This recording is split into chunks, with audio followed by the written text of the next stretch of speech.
Amigas y amigos, ¿qué tal? Buenos días. ¿Cómo les amanece a ustedes? Yo soy el doctor Torres de la Paz, el médico natural. Estamos trabajando con ustedes, ya usted sabe, por la nueva modalidad que hay de trabajar con este bendito virus que nos ha afectado a todos. Y entonces tenemos que hacer las cosas lo mejor que se pueda y buscar las soluciones a los problemas que se nos presentan en el día a día. Quiero recordarle que estamos en la Doctor Delgado 206 aquí en Santo Domingo, trabajando como siempre con ciertas dificultades. Estamos trabajando de lunes a jueves. Los viernes lo tenemos reservado para Santiago, pero siempre virtual. Así que atención Santiago, el Cibao y el Norte.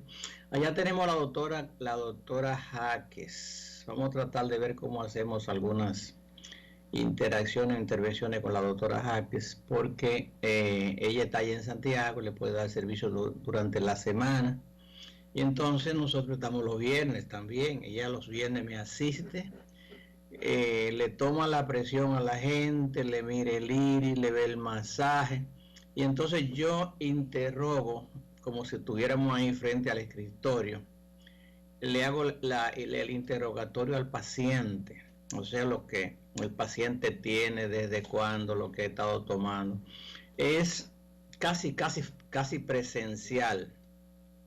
Entonces yo soy quien determina los análisis que hay que hacer al paciente, si hay que compensar algo, y también los tratamientos que hay que mandarle. Realmente creo que es un error, porque frente a la imposibilidad que tenemos de estar presente en Santiago, pues se puede sacar provecho de mi intervención.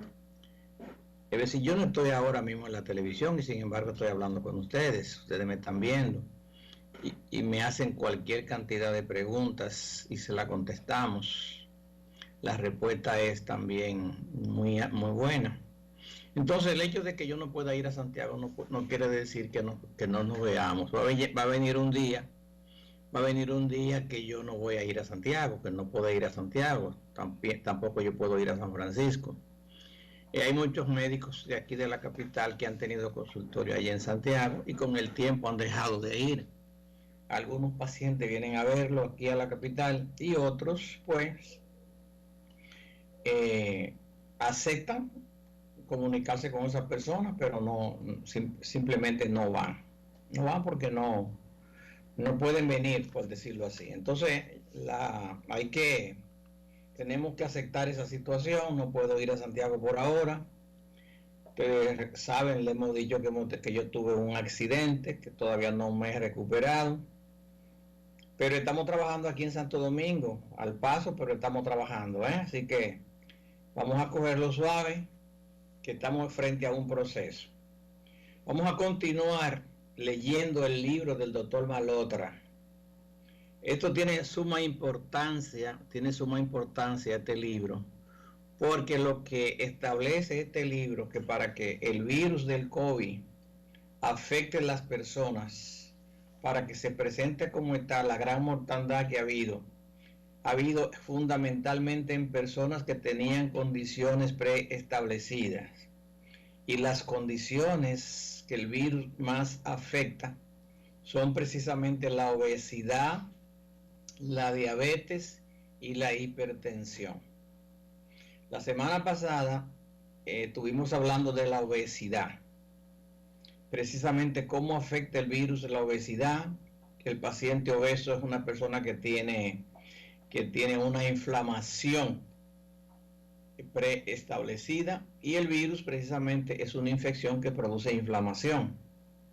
Entonces vamos a seguir hablando por este tenor, pero tengan entendido que lo que queremos es puntualizar, no nos vamos a cansar de esto, porque la inmensa mayoría de los pacientes que yo veo en consulta son pacientes que tienen estos tres problemas: hipertensión arterial, diabetes y obesidad, y eso empeora cualquier enfermedad, cualquier cuadro clínico. Entonces es importante que usted entienda que porque se ve gordito, porque se ve buen mozo, no está saludable siempre y cuando tiene aumento de peso. Yo le tengo terror al aumento de peso, porque después del aumento de peso viene la obesidad. Y todo eso es complicación para cualquier problema que se pueda presentar. Vamos a entrar en el libro. Dice, ¿cómo la salud metabólica afecta a nuestro sistema inmune? La salud metabólica es como el cuerpo suyo tritura y convierte en energía lo que usted come. Cuando Boris Johnson, primer ministro del Reino Unido, fue ingresado en el hospital y luego en cuidados intensivos con el empeoramiento de los síntomas del COVID, el Reino Unido observó con horror. Una observación inmediata que me preocupó fue el peso del primer ministro. Sabía, como está establecido en la literatura médica, que en general ser obeso empeora los resultados de las infecciones. Lo que también estaba claro era que varios de sus asesores y colegas cercanos que también habían dado positivo por el virus y a primera vista eran considerablemente más delgados, no parecían sufrir más que síntomas leves y manejaban autos aislándose en casa por 2 semanas. Unas semanas después de la recuperación y el alta del primer ministro del hospital, escribí 2 artículos publicados en European Scientist y en el Telegraph, en lo que expliqué cómo las condiciones relacionadas con la obesidad y específicamente las más afectadas por el síndrome metabólico aumentan la probabilidad 10 veces más de morir por el COVID. La razón principal por la que el primer ministro necesitó ser ingresado en el hospital fue porque el virus le había afectado los pulmones hasta el punto que necesitaba oxígeno. En los casos más graves, los pulmones se fatigan para inhalar y exhalar normalmente sin asistencia y se requiere un ventilador mecánico. Lentamente, con COVID-19, una vez que llegan a ese estado, las probabilidades de muerte son muy elevadas, 40%. Afortunadamente, aunque fue en un momento de tocar y decidir se necesitaría un ventilador, el primer ministro sobrevivió y fue dado de alta una semana después. Entonces, ¿cómo afecta la obesidad el sistema inmunológico? Esto creo que lo hablamos la semana pasada. La obesidad es una medida del índice de masa corporal, específicamente tener un índice de masa corporal superior al 30%. El índice de masa corporal se calcula dividiendo el peso en kilogramos por la altura en metros cuadrados. Por ejemplo, si usted pesa 70 kilos y una altura de 1.8, dividimos 70 por 1.8 multiplicado por 1.8. Y entonces eso nos da a nosotros la masa corporal, el índice de masa corporal. Ese peso se clasifica, por ejemplo, si usted tiene 18 a 25, se considera que tiene un peso ideal, pero si pasa de 25 a 30, ya se considera que tiene sobrepeso, y sobre 30 se considera que tiene obesidad. Sin embargo, la limitación del índice de masa corporal es que se basa únicamente en el peso y la altura, y no tiene en cuenta la edad, el origen étnico, la distribución de la grasa y la masa muscular. Con el envejecimiento hay una disminución de la masa muscular, especialmente en aquellos que también tienen una mala salud metabólica, mientras que la circunferencia de la cintura y el porcentaje de grasa corporal tienden a aumentar. Sin embargo, con respecto a la salud metabólica, solo 1 de cada 200 obesos será metabólicamente saludable. No tienen los 5 parámetros en el rango normal, por lo que para los efectos, la obesidad sigue siendo un marcador importante del exceso de grasa corporal y por tanto altamente subjetivo de ser metabólicamente malsano. Bueno, tenemos un invitado no invitado hoy, el señor Perro, pero bueno, ahorita vamos a hacer con él algo.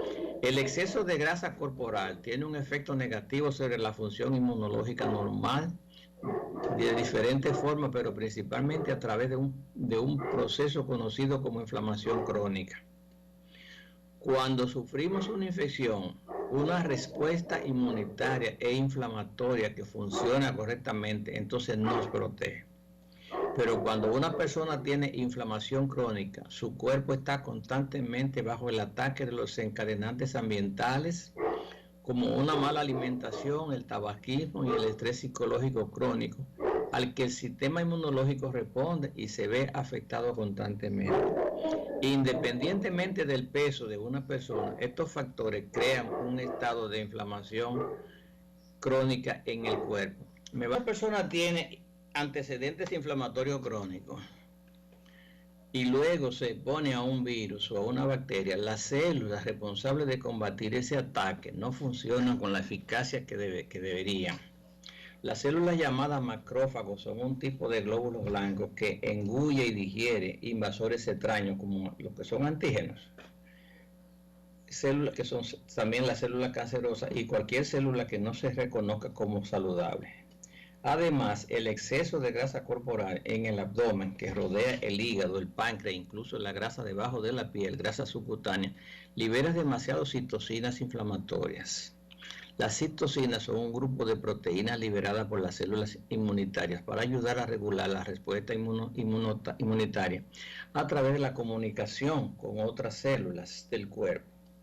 Es lo que le llaman las tormentas de citocinas. Da una respuesta inmunológica normal que conduce al síndrome de dificultad respiratoria aguda que causa una lesión pulmonar grave y la muerte en muchos de los que sufren esta situación. Los datos globales también han revelado que en los menores de 50 años que sucumbieron a la obesidad fue el mayor factor de riesgo de la hospitalización y muerte. Además, las personas con exceso de grasa corporal también tienen niveles más altos de leptina, una hormona que se libera de las células de grasa y que normalmente ayuda a controlar el apetito. Aquellos que desarrollan un exceso de peso con el tiempo pueden volverse también resistentes a la leptina, lo que dificulta su mecanismo de control para dejar de comer en exceso. La leptina también es otra hormona proinflamatoria.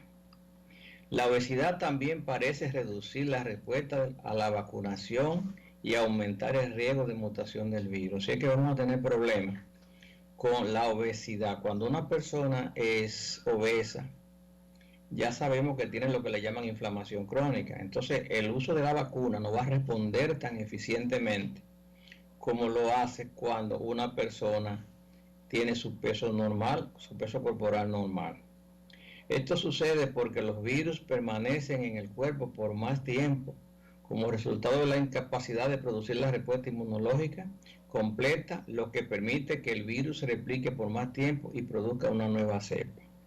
Oigan esto, mucho tiempo antes de que saliera a relucir que el virus en el Reino Unido había tenido una cepa diferente, ya este señor se había adelantado. El doctor Malotra había dicho las razones por las cuales aparecía una nueva cepa. Es la mutación que aparece fundamentalmente en las personas obesas. Así que tenga mucho cuidado. Si usted es obeso, usted se va a vacunar, pero tiene que tener mucho cuidado porque el virus se puede replicar en su cuerpo y entonces tenemos más problemas. Más allá de la noble virtud de tener compasión por los demás seres humanos, existe un sólido argumento científico de que para protegernos de las nuevas cepas de virus, todos debemos tener un interés en garantizar que se produzca la obesidad en la población mediante el apoyo de políticas y los esfuerzos para lograrlo. Ay, Dios mío, ¿cuándo lograremos nosotros eso?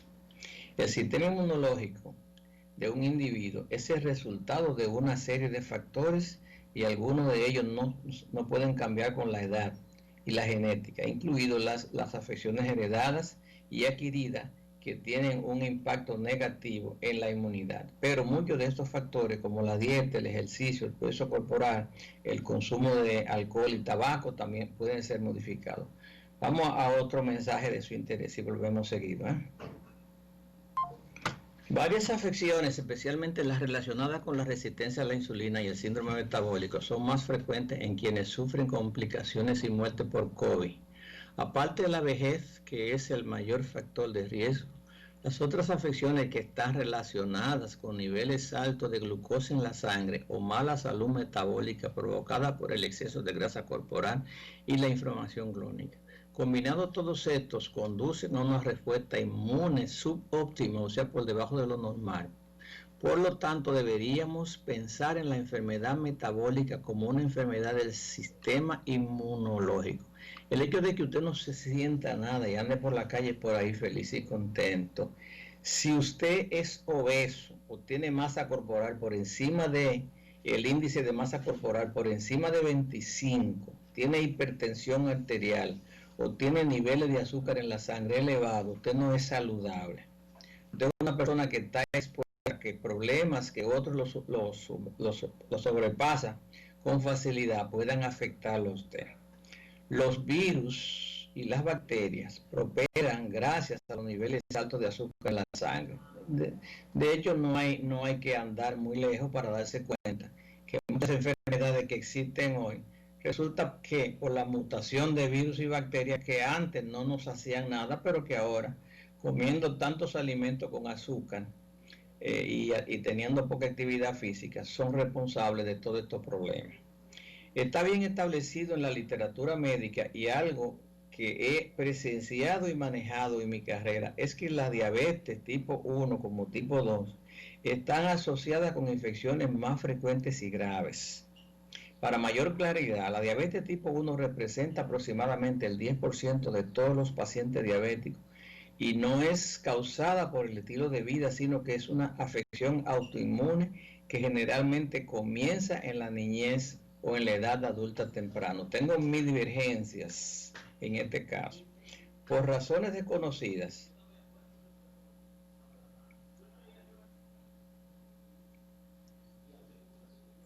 qué bueno ahora. Por razones desconocidas, el sistema inmunológico ataca páncreas hasta el punto en que la cantidad de insulina que se produce es tan baja que se vuelve incompatible con la vida. También tengo mis limitaciones. Los pacientes con tipo 1 siempre necesitan administrar la insulina como fármaco de por vida. Probablemente la mayoría de los pacientes tratados por mí, este no es el caso. La diabetes tipo ha sido episodio transitorio desencadenante por un excesivo consumo de almidón refinado y desaparece con solo suprimir dichos carbohidratos de la dieta y aumentar la actividad física.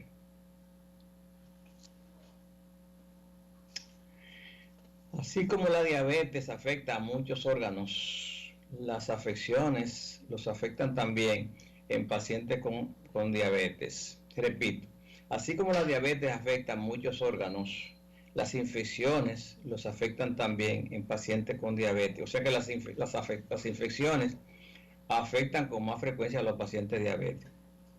Es difícil saber exactamente por qué las personas con diabetes de tipo 1 tienen más riesgo a las complicaciones infecciosas, pero podría ser una combinación de niveles altos de insulina administrada, combinado con niveles altos de azúcar en la sangre, con aquellos que son particularmente letales, como se trata del sistema inmunológico. Si recuerda el capítulo anterior, incluso el exceso de insulina producida naturalmente por el cuerpo antes de que los niveles medios de glucosa en sangre se vuelvan normalmente,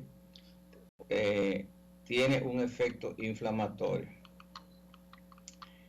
En el Reino Unido, sin especificar diferencias en la glucosa en sangre, se observó que en comparación con los diabéticos, las personas con tipo 2 que contrajeron el coronavirus tenían un riesgo 2 veces mayor de muerte y las personas con diabetes tipo 1 tienen un riesgo 3.5 veces mayor. Dice que morían entre 30 y 35% más pacientes con diabetes tipo 1, o sea, niños diabéticos, que en los pacientes con la diabetes tipo 1.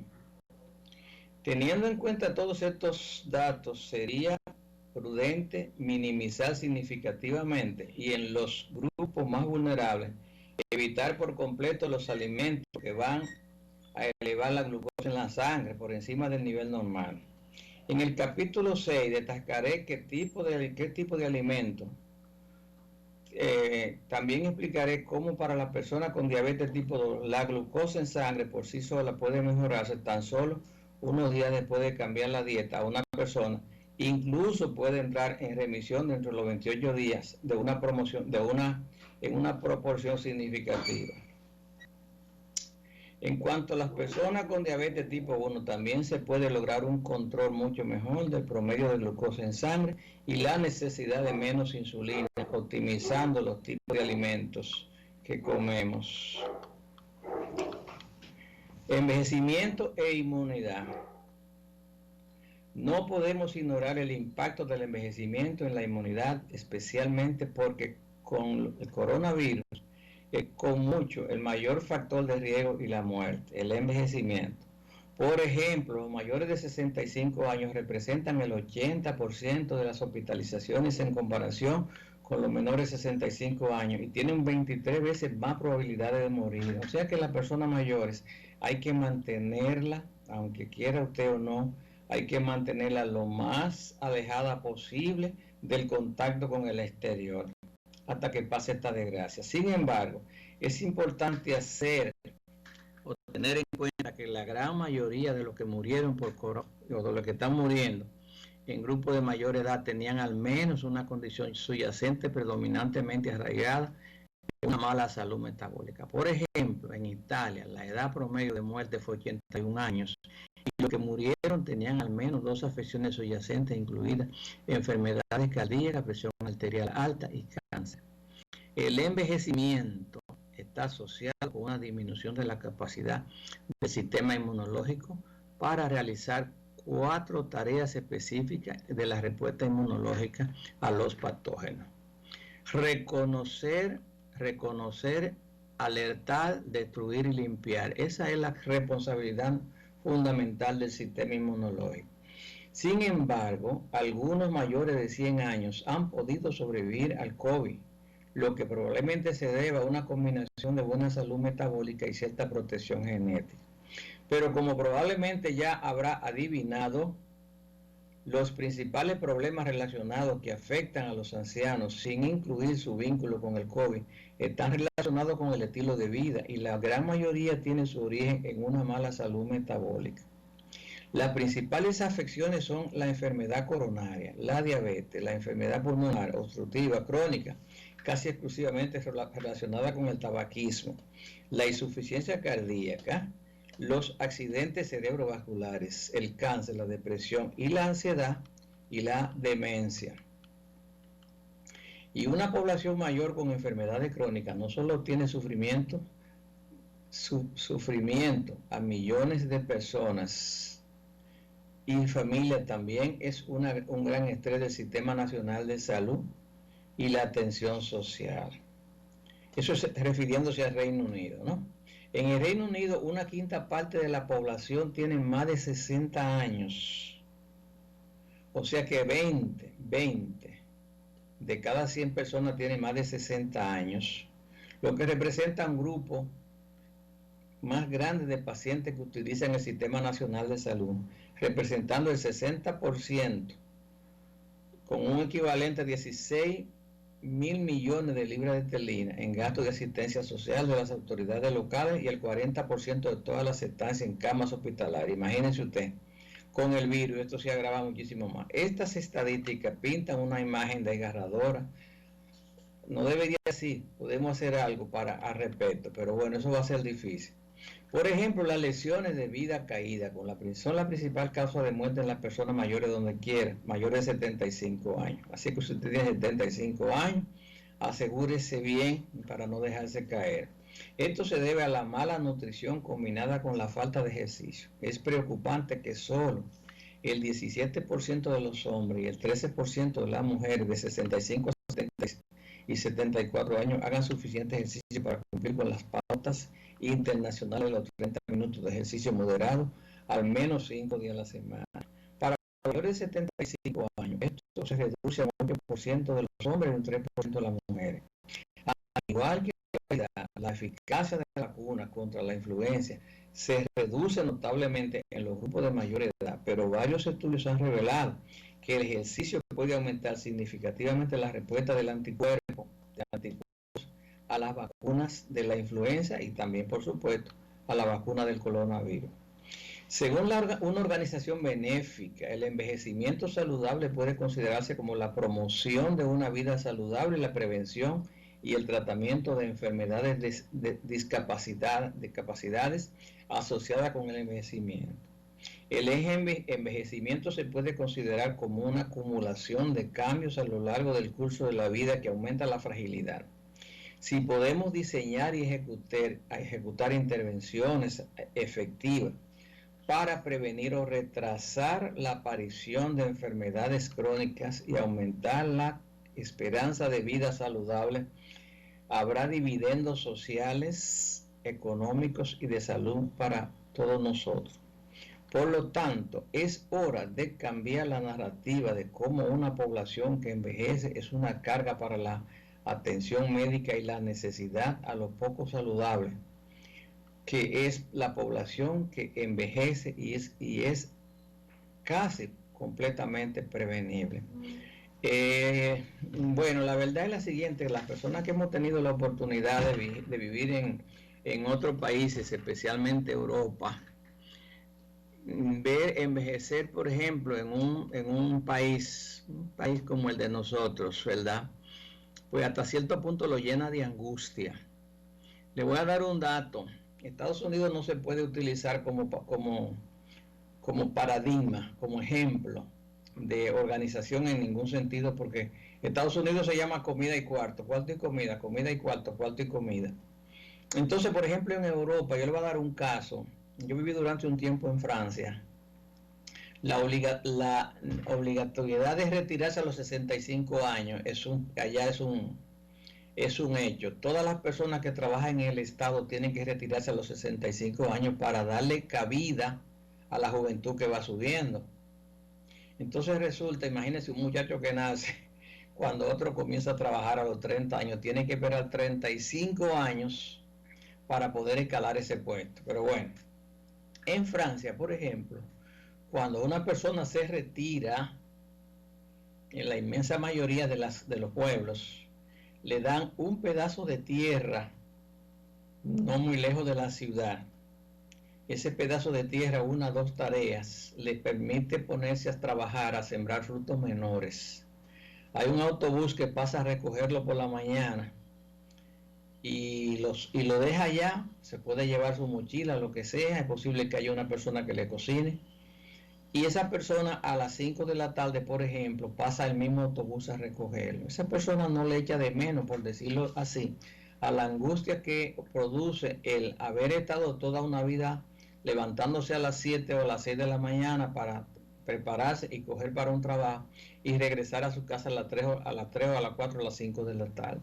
Esa angustia se la elimina y eso evidentemente, por decirlo así, hace más llevadero el envejecimiento. Evidentemente, nosotros nos llenamos de angustia porque estamos demasiado lejos de esa situación, porque evidentemente aquí tenemos un sistema, lo que administra el gobierno, se administra durante a lo sumo 4 años, porque a los 4 años todo lo que hizo va a ser echado por la borda por el nuevo incumbente, y así no se funciona. Estudio de un caso: nadie debería tener que sufrir como mi madre, dice él. Ya hablamos de la mamá de lo que sufrió. Uno de los ejemplos personales más desgarradores de los factores del estilo de vida que afectan la salud metabólica pueden destrozar a una familia, y a mi propia experiencia en la trágica muerte prematura de mi madre. En noviembre del 18, a la edad de 60 años, la doctora Anisa Malotra ingresó al hospital con vómito y dolor de espalda insoportable que incluso dosis alta de morfina solo podían aliviarla parcialmente. Diagnosticada con una infección pulmonar, discite, una infección de la columna, discite, la inflamación de un disco, El único tratamiento fue antibiótico intravenoso, pero a pesar de los agentes antimicrobianos más potentes, su cuerpo, que ya estaba extremadamente frágil por años de deterioro, estaba abrumado por el estrés de la infección que no pudo recuperarse. Para empeorar la situación, a pesar de no tener problemas cardíacos conocidos, sufrió un ataque cardíaco. Tener que presenciar el sufrimiento y el dolor indescriptible por el que pasó mi madre todavía me hace llorar cuando pienso en ello. Nadie debería tener que pasar por ningún amigo familiar, perdón, pasar por una situación parecida. Durante los últimos 3 años de su vida, debido a problemas de movilidad, pasado por una combinación de osteoartritis grave y artritis reumatoide, mi madre también dependía por completo de mi padre, que era el principal para poderla movilizar. Durante la mayor parte de su vida adulta, mi madre fue vegetariana, oigan esto, perdón. Mi madre fue vegetariana y tenía un sobrepeso significativo con un índice metabólico de 30. O sea que el hecho de ser vegetariana no impidió que tuviera sobrepeso. Al crecer fui testigo del consumo regular de bocadillos, galletas, patatas fritas y chocolate, siendo vegetariana. Todavía tengo un recuerdo vívido de su única comida en su día de ayuno semanal como devota del hindú, que consistía en un solo chapatí y lo que solo se puede describir como una montaña de azúcar de mesa. Aunque nunca sufrió de diabetes, eso fue una suerte, ¿no? Aunque nunca sufrió de diabetes tipo 2, es probable que sus niveles de insulina fueran altos y combinado con un exceso de grasa corporal, se manifestaran como la hipertensión arterial, para lo que necesitó medicación a los 40 años. Luego de los 58 años sufrió hemorragia cerebral, de la que tuvo suerte de sobrevivir. A pesar de recuperarse por completo y empezar a ir al gimnasio 3 veces a la semana, incluso aprender a nadar en mediados de 50, su dieta y peso no cambiaron mucho, y durante los siguientes 10 años comenzó un deterioro gradual de su movilidad. La osteoartritis relacionada con la obesidad provocó una degeneración grave de la columna vertebral, lo que obligó a jubilarse anticipadamente de su trabajo como médico de cabecera. Y el dolor crónico de las articulaciones que sufría por la osteoartritis la mantenían consumiendo antibióticos. Antes de la última admisión en el hospital de mi madre, su pérdida de masa muscular significativa significó que su peso descendió, su índice de masa corporal descendió a 20, pero la obesidad ni siquiera habría influido en su muerte, cuando en realidad fue la raíz de los problemas. Lamentablemente el caso de mi madre no es una anécdota aislada, sino que refleja gran parte de la evidencia sobre el tipo de dieta que siguen muchos hindúes, incluidos los vegetarianos.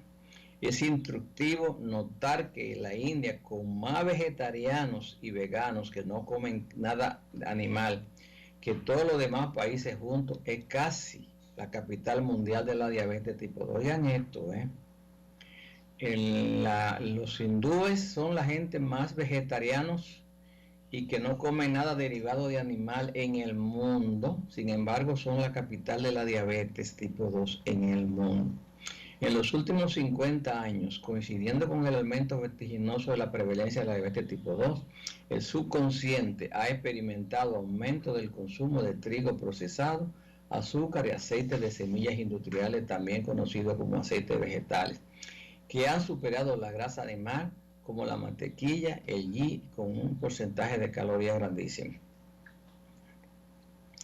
La deficiencia de proteínas es un problema creciente en los ancianos, pero parece ser un problema aún mayor entre los hindúes. La Asociación Diabética de la India informó recientemente que el 84% de los hindúes, oiga eso, 84% de los habitantes de la India tenían deficiencia de proteínas. Las calorías de la carne son más densas y nutrientes que las verduras. Señores, hace mucho tiempo que la gente sabe que yo soy un protagonista del consumo de la carne animal, sobre todo carne de animales sueltos.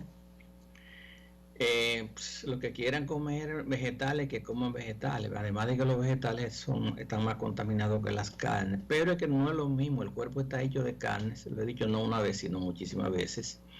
Nosotros estamos hechos de 3 elementos fundamentales que nadamos todos en el agua: la carne, la manteca y los minerales. Son los ingredientes fundamentales del cuerpo humano que nadan en la carne. 2 de cada 3 libras de nuestro cuerpo es agua, en la cual el cuerpo nada.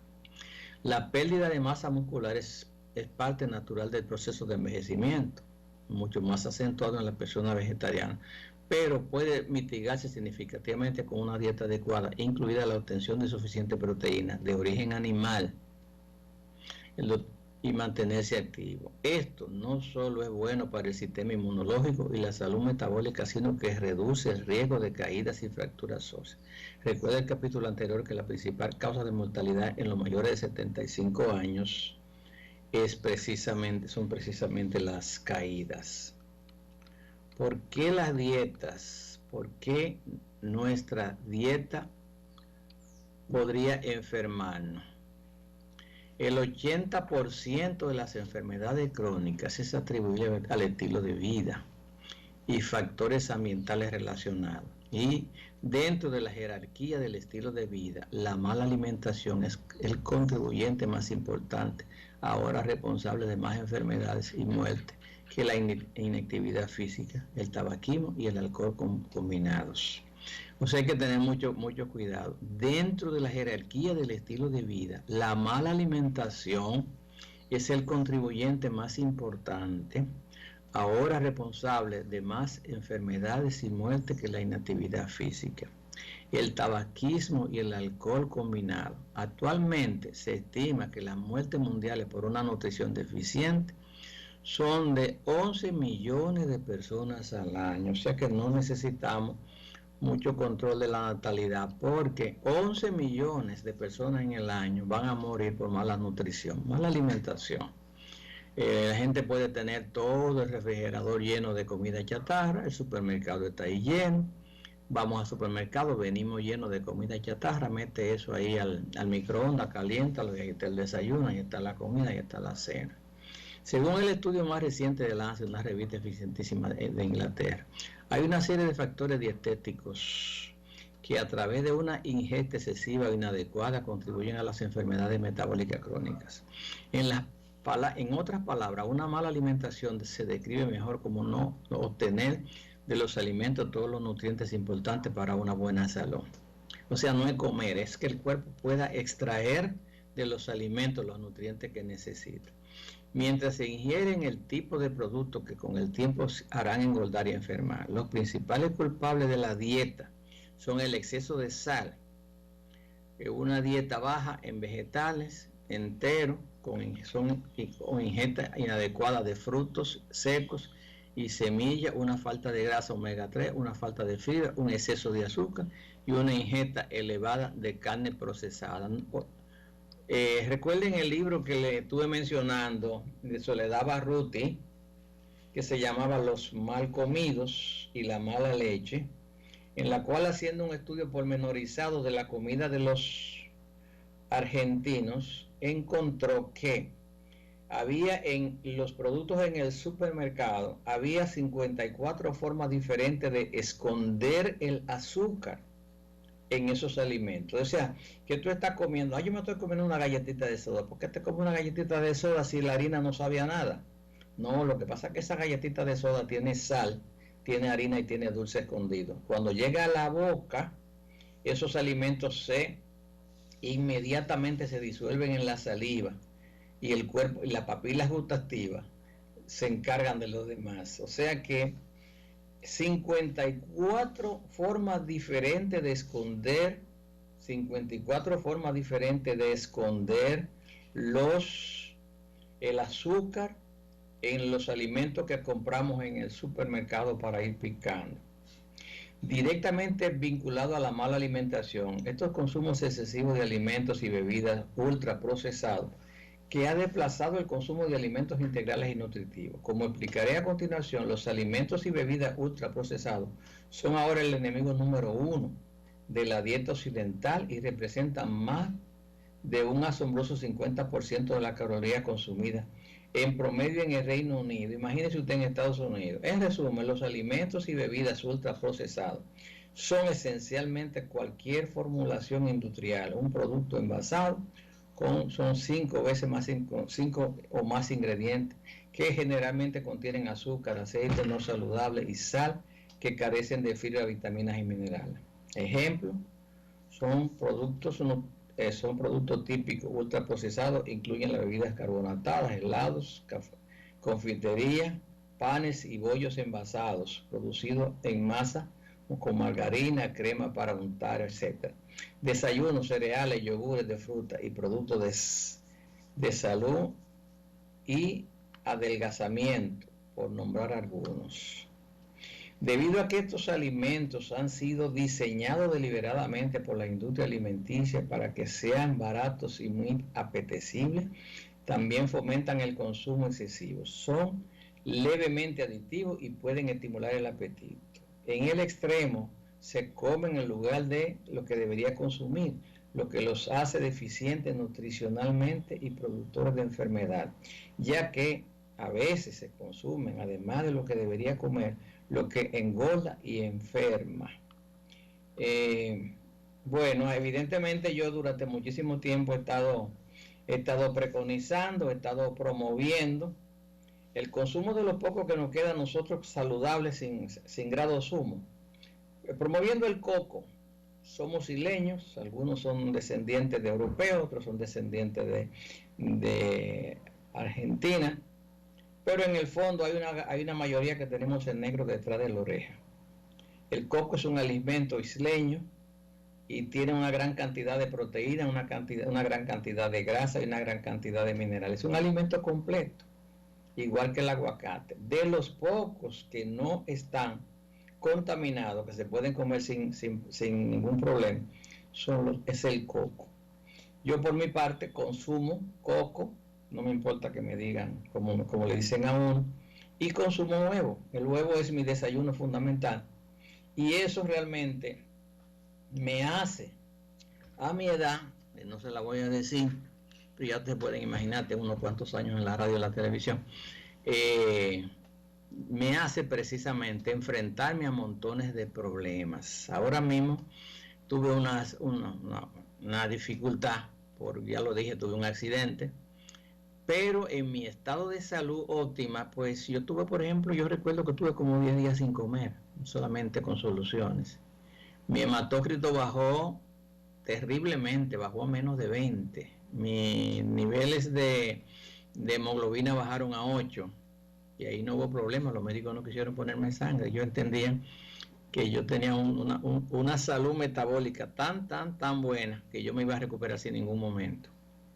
Numerosos estudios publicados ahora vinculan el consumo con resultados adversos para la salud independientemente del aumento de peso. Pero como ya ha aprendido, cuando se trata de un índice de masa corporal, no existe un peso saludable, solo una persona sana, y eso significa una salud metabólica óptima.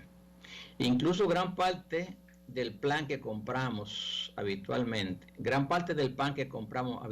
en el Reino Unido está ultraprocesado. Eso es diferente en España. En España se hace el pan generalmente con lo que le llaman masa madre, que es una masa casi pura.